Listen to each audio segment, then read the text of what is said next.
The Realty Debate with Manisha Natarajan, powered by Reliance Home Finance. Welcome back to the Realty Debate on an important question buyers and investors are asking. Is property beyond metros a better bet? The slowdown has dragged down home real estate prices across India.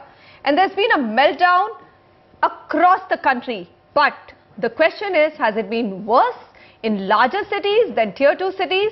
And what really lies ahead for India's Tier 2 cities and towns, especially now with the government pushing big time for affordable homes, and from 1st April you also have better tax benefits on home loans up to 35 lakh rupees. Now, because it's hard to club all geographies together, today we shall focus on key Tier 2 property markets of North India. So this is on our list: Jaipur, Lucknow, Chandigarh, Bhiwadi and Sonipat. And this is my panel. Pankaj Bajaj, MD Aldeco Infrastructure and Properties Limited. Amit Oberoi, National Director Valuation and Advisory Services, Colliers International India. Neeraj Sharma, Executive Vice President Sales, 99acres.com. And Sameer Jasuja, Founder and MD of Prop Equity. Now let me look at some of the data which has come from Prop Equity, which will give us what's really happening.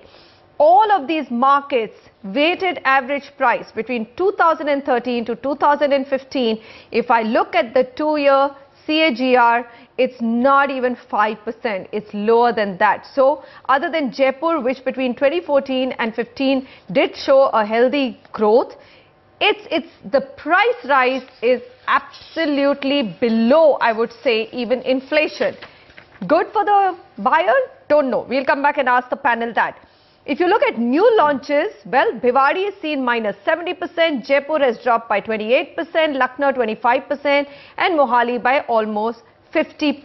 There have been no new launches in the last 2 years in Sonipat. So clearly that market, no new launches. Total absorption is also down, but not looking much worse off than Tier 1 cities. So new launches going down, absorption going down is a story across India. Pankaj Bajaj, what's going on? I mean, the numbers only on the price rise surprise me. They look extremely muted. So are we to say that seriously don't look at Tier 2 cities at all? On the contrary, that's the reason why you should look at Tier 2, the Tier 2 story, because Tier 2 story is a real story. It's not frothy. There's no bubble. And the absorption, as you have said yourself, is not down. So absorption numbers, I can talk about my company. In fact, they are higher than last year. I understand that there's some kind of consolidation. Are you selling better in Tier 2 than you are in NCR? I'm selling better in Tier 2 this year than I was selling last year. I think that's more relevant question to ask. So it's not that the market has evaporated. There is a inherent demand for in these markets. The prices have not risen. That's the reason why the absorption continues to be there. Okay. That there was some frothy demand in the Tier 1 markets. I think all of us know that. But that was never there in Tier 2. So it's a great time to buy. Choose your developer, and that goes. That cardinal rule is there even for Tier 1 cities. Okay. Choose your developer well, and it's a great time to buy. It's affordable. And the good thing now is that in Tier 2, the good developers will give you a product which is almost equivalent in terms of its specs as what you would get in a Tier 1 town. Okay. Frothiness. Now let's talk about frothiness. There was a time, and correct me if I'm wrong, Sameer Jasuja, come in here. The Lucknow market was super frothy. You also, in fact, in our discussion 1.5 years ago in Tier 2 cities, there were people who were betting on Lucknow continuing to do very well. Jaipur was a market which was quite heated up as well. And maybe not in the last 2 years, but prior to that, there was a lot of investor interest even in Chandigarh and Mohali, wasn't there? The Tier 2 cities that you're talking about are the capitals of these states. So these Tier 2 cities have a different, little bit of a peculiarity compared to other Tier 2 cities. This is where also investor demand comes in from all over the state, whether it's a Lucknow, whether it's a Jaipur, or whether it is a Chandigarh or a Mohali. So these have been primarily driven earlier in the last 2-3 years by investor demand, which is kind of dried up. That's why absorption numbers have definitely come down. Prices are not escalating anymore, and you're witnessing a good amount of slowdown. yes, what Pankaj said, that the slowdown is not as bad as has been witnessed in tier 1 cities, but we have to keep in mind that the top 15 tier 2 cities after the top 10 top tier 1 cities is 20% of the top tier 1 cities. So the absorption anyway is very, very low, and there is genuine demand with such low numbers, and it will always be the case. Okay. Neeraj Sharma, what are you seeing? I mean, is it the price point? What is it that is really keeping, let's say, sales going in tier 2 cities? Or is it just the fact that the prices haven't gone up in the last 2 years and therefore they become good buys now? See, I think what has happened in tier 2 is when the market was opening up, there was a lot of oversupply, whether it's in tier 1 or tier 2. And I think when there was a lot of oversupply, there was all-round development happening in tier 2 cities. Now, when we look at tier 2 cities, the good thing is what they should look at is the price, right? They said you need to choose your developer, because there are a lot of good developers in tier 2 cities and prices are still very affordable. But because there are a lot of options available and a lot of developers and all-round development was there, so there is a lot of oversupply there. Only thing is you need to select the developer who's got potential to deliver on time and who has got the credential, and the price wise they are right. So if they pick up, it's a good thing for a consumer to get into tier 2 and get an affordable range of price at a good quality, with a good quality developer. Amit Oberoi, is there still an excess supply in at least the state capitals that we are discussing, Jaipur, Lucknow and Chandigarh, Mohali? Manisha, if you compare with, let's say, Gurgaon, Gurgaon used to do what, 24,000 absorption every year. It's down last year to about 12,000, which is 50% down. If I look at, let's say, a Chandigarh, Jaipur or a Lucknow, it's not down 50%. So let's clarify that. Number one, it's not 50% of what it used to be. Prices, if you look at Gurgaon, have been flat. Absolutely flat for the last 2 years. If you look at Mohali, it's flat. So what's different? There's no difference. The difference is that the base in these cities were very small to begin with. What is the population of Mohali? 2 million. What is the population of Delhi NCR? 20 million. So the number of apartments you were going to sell was anyways going to be less. Right. If I look at Lucknow last year and a half, prices have gone up significantly. Really? Yes. So prices have gone up compared, if you compare it with Gurgaon, Noida and other places, you will see, and Pankaj will correct me if I'm wrong, that prices in the last year or year and a half in Lucknow in his projects and others would have gone up by at least 5-6%. So that's pretty much par, it's just as bad or as good as what's happening in tier 1. Tier 1. Okay. So then my question, the next question is, should tier 2 cities be simply for end use? Which essentially means, Pankaj Bajaj, if you want to live there, buy it, otherwise forget it, because this is not an asset class which can be a part of your portfolio. I mean, if you already have a house to live in, a decent quality house to live in tier 2 city, why go and buy another apartment? Shouldn't that be the case with all residential yes, but then the market will not go up for another 3 years across India. No, so Pankaj, so that's the whole thing. Real estate is, and we've traditionally also argued for it, and I've been supported on this fact that it is one of your best inflation hedge product, and despite the fact that you might have a property to live in, you can still in your asset allocation allocate some amount to real estate. Now, if you have to look at an investor profile, are we saying don't bother with tier 2, because this is not a market, whether it's Lucknow or it's Jaipur, this is not a market which is going to give you anywhere inflation plus 3 to 4% return. I would agree with you with one caveat. That, the numbers are speaking for themselves, that the CAGR in price has been less than the inflation, and that is generally the case all over the. So don't invest in residential real estate if your holding horizon is not long. If you're going to buy for the next 2-3 years, nobody can predict the market. Yes, there are frothy times, and you can ride the wave those times. But generally speaking, if you have a horizon for 8 to 10 years, 15 years, and that's the horizon I recommend if you're buying a house, it is a great bet, because in that 15-year period or 10-year or 8-year period, you're bound to hit some a patch of 2-3 years where it's going to be much more than 5%, and that weighted average over a period of 10-15 years is always more than inflation, and historically it has been 12 to 13% in India, and there's no reason to believe why it should not be, because it depends on a number of other factors. If you're saying that it's not going to increase even 5%, you're basically saying that India is not going to grow, people's affordability is not going to go up, jobs are not going to create it. Now that's a very negative call to take, and it is contradictory to what the pundits are saying. So you're saying that if you were willing to hold on to 8 years plus, then you could actually take a, I mean, you could actually expect 12% returns with good real estate. Let me qualify here as well. You have to go with good real estate. Amit, do you really believe, I mean, if you look at investments and really the hotbeds of real estate, which they've been very, very closely linked to office space development. And my question then is, how are these cities doing in terms of job creation and office space creation? So you're absolutely right, and that's where it worries me. Job creation, employment creation is what worries me about tier 2 cities. They are still, for example, the three that we mentioned, Mohali, Chandigarh and Lucknow, are still dependent on the government sector or the trading community. Bhiwadi, Sonipat dependent on industrial manufacturing, which doesn't lead to too many white collar jobs. You need to have white collar jobs, you need to have the service industries. Chandigarh still has the Rajiv Gandhi Tech Park, but I don't see too much else. HCL has just got into Lucknow, there is Genpact and others in Jaipur, but not to the scale that you want it in a tier 1 city. So tier 2 cities will always have a much smaller base, market base will be much smaller as compared to a tier 1 city. But I still believe there are opportunities to invest in tier 2 cities if you have a good developer, and we are seeing a very clear segmentation in the market.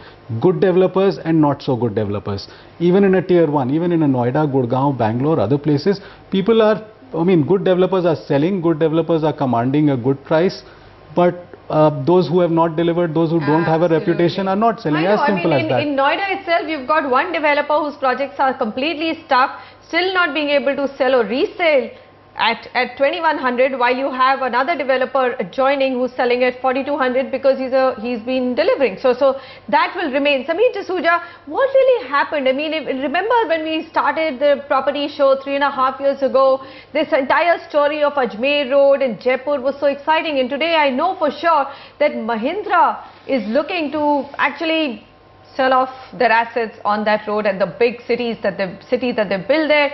So what went wrong with this entire IT BPO story of at least the state capitals like Jaipur? Manisha, I think the first part is that, you know, what went wrong with the tier 2 cities with respect to IT growth. I think there was a slowdown in the world economy. The second part was the top 5 IT companies, if you look at it, in the last 2-3 years have just not grown at all, I would say. Lastly, that there's been enough talent that has been available in tier 1 cities, so tier 2 cities really never got a chance. But one more very important point that I'd like to add with respect to the real estate scenario in tier 2 cities, and of course with respect to tier 1 cities also, that for the first time in India, demand supply dynamics are playing the biggest role, because initially till 5 years ago the supply used to be much lesser than the demand really, and over the last 5 years there's been a lot of land that has got released, licensed land that has got released by the governments across the country. That has led to a lot of developers with FDI in real estate coming in, given them a lot of money where they've gone and bought excessive land banks. And that's what has, for example, happened with Mahindra, the example that you've given, that they bought in 500 acres. Now that's enough supply for the next 25 years for Jaipur. And they've just suddenly realized that, you know, real estate is just not, sales just don't happen on spreadsheets, they have to happen in real terms. And the annual absorption of any city is not that high, especially in tier 2 cities, and with the economical slowdown and real estate slowdown, it's even become 1/3 of what they were projecting in the worst case scenario. That's been the real problem, and that will continue to drive lesser appreciation or hardly any appreciation going forward. And to top on that, besides the additional land that got released, now governments are going out and giving additional FARs on the same land. Right. So that is going to reduce the cost of the land even further, which is fantastic for the consumer. Like Pankaj pointed out, that if you're looking at an 8-year scenario, this is going to be probably one of the best times for you to buy, because cost of construction is going higher and higher, and cost of land is not that high anymore when you're buying into a property right now.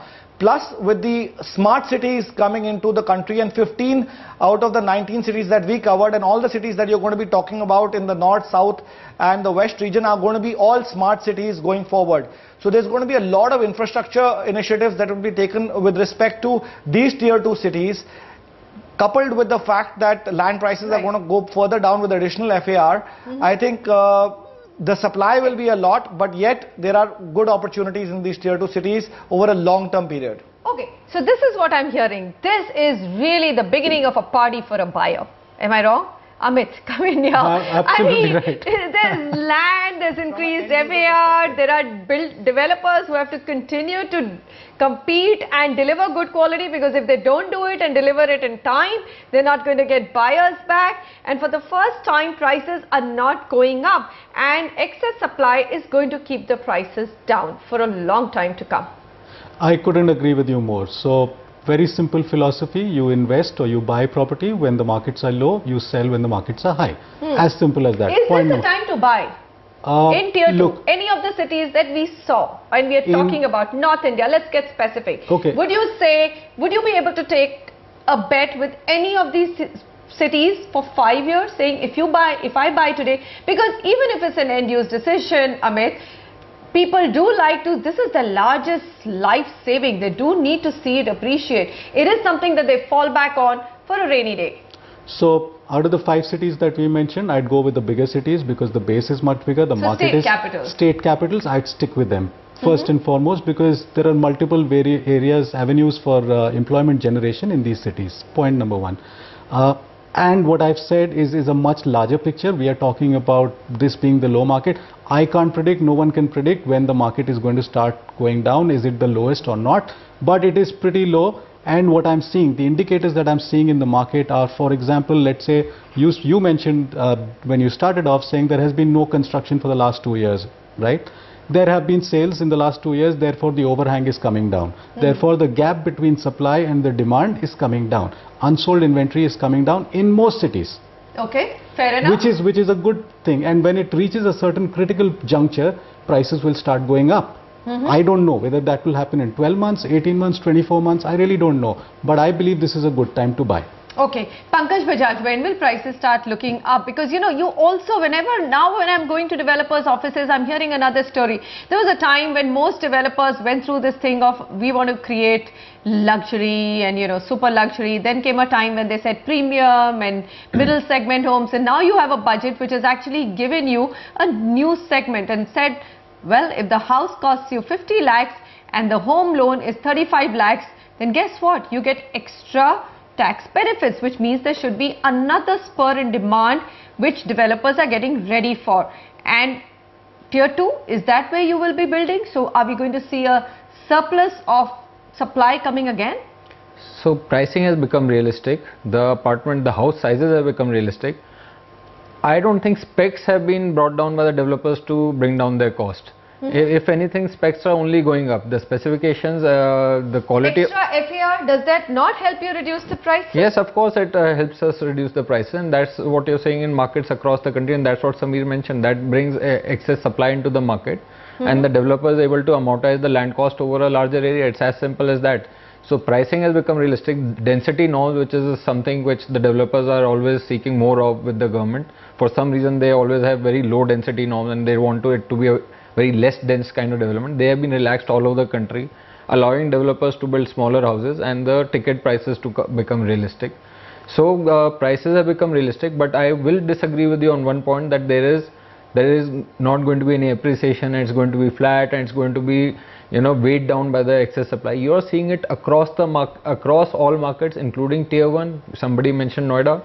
There is a differentiation which is happening between good projects and bad projects. Okay. When I say bad projects, I mean projects which have nothing to show for them, which are just you know, average. But Pankaj, they get delayed. That point, I gave an example of one project selling at 2100 and adjacent project selling at 4200. You mentioned Noida. The same is true for Sonipat. The same is true for Lucknow. The same is true for Mohali. I can give you an example. I don't want to take names of projects here, but in Sonipat there would be projects which are selling at... So my question is, they're already 50% premium. But 50% premium. going forward, what happens? So I guess the strange there will question be such projects. can you go cheaper? If there are certain policy changes, Pankaj, would you be able to offer homes cheaper, or do you think that there's no scope for you to be able to offer homes cheaper? I think the lackluster absorption numbers, if any, are not a function of high prices today. I don't think that is the question. I don't think it's a question of, which was the question 2 years ago, that can people really afford these prices? I don't think anybody is asking that question anymore. No, we are not asking that either. We are asking you, can you go cheaper? I guess yes. You can. Yes, you can go cheaper by increasing the FAR and the density even more, but there's a limit to, you know, what technology can achieve. So I think we are at the lowest in terms of construction cost. As Samir mentioned, the construction cost is only going to go higher. Okay. And even the land cost amortization beyond a certain FAR, you know, it's a hockey curve. It starts going up because, you know, if you have 5 FAR, then the cost of construction rises exponentially. So I think we are almost at the cheapest, but it can, if you unleash more supply, and there are more licensed areas which come into the master plans of all these tier 2 towns, it's going to be even cheaper. But I guess, I don't know, but it will be self-correcting, because I don't think too many fresh starts or housing launches will happen then, because it's not going to be viable for the developers to launch. Okay. So I think we're almost at the bottom now. Almost at the bottom. It's difficult to predict, but you've been very, very upfront saying that yes, I mean, if the government releases more land, if there's more FAR, it can get cheaper. Final question, Neeraj, you're actually feeling and sensing what the buyer wants. Amongst these top cities, where are you seeing real demand? See, what we can see is, I think the cities like Mohali, Lucknow and Jaipur, all three are good.